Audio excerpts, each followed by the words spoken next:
Hi விவஸ், நீத்துவை வைத்து Vijaya plan போட்ட பிளானாம். சுருதி கொடுத்த பதிலடி. ரோகிணி பற்றி மனோஜ் தெரியும் உண்மை. வாங்க வீடியோவை முழுமையாக காணலாம். அதாவது விஜய் டிவியில் சிறடை காசு சீரியல் தான் இன்றைய ப்ரோமோவானது.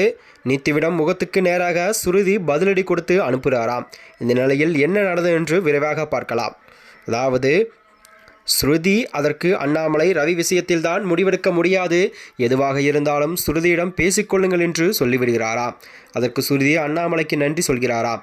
அதோடு நீத்துவிடம் அன்னைக்கும் உங்கள் ரெஸ்டாரண்ட்டுக்கும் வளர்ச்சிக்கும் நீங்கள் மட்டும்தான் காரணம் சொன்னீங்க, இன்னைக்கு ரவியை எதற்காக பார்ட்னரை சேர்த்து இருக்கீங்க என்று கேட்க அன்னைக்கு பேசினதுக்கு மன்னிச்சுக்கோங்க என்று நீத்து மன்னிப்பும் கேட்கிறாராம். அப்போது ஸ்ருதி நான் ரவியிடம் தனியாக பேசிவிட்டு வரேன் என்று ரவியை கூட்டிக் கொண்டு ரூமுக்கு போகிறாராம்.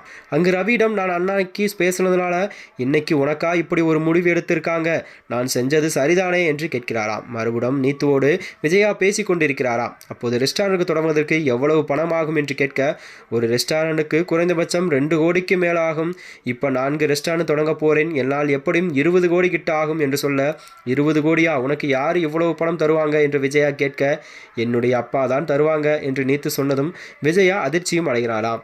மேலும் நீத்து ஏற்கனவே எங்களுக்கு பல ரெஸ்டாரண்ட் இருக்கு, இன்னும் நாங்கள் 100 ஹோட்டல் தொடங்கணும் என்பதுதான் எங்களுடைய டார்கெட்டும் என்று சொல்கிறாராம். விஜயா மனதிற்குள் இந்த பார்லர்காரியை கலட்டி விட்டு மனோஜுக்கு இந்த பணக்கார பொண்ணையே கல்யாணம் பண்ணி வைக்கணும் என்று பிளானும் போட்டு கொண்டிருக்கிறாராம். இந்த நிலையில் தான் அடுத்ததாக ரவியும் சுருதியும் வந்து நீத்து பிளானுக்கு சம்மதமும் தெரிவிக்கின்றனராம்.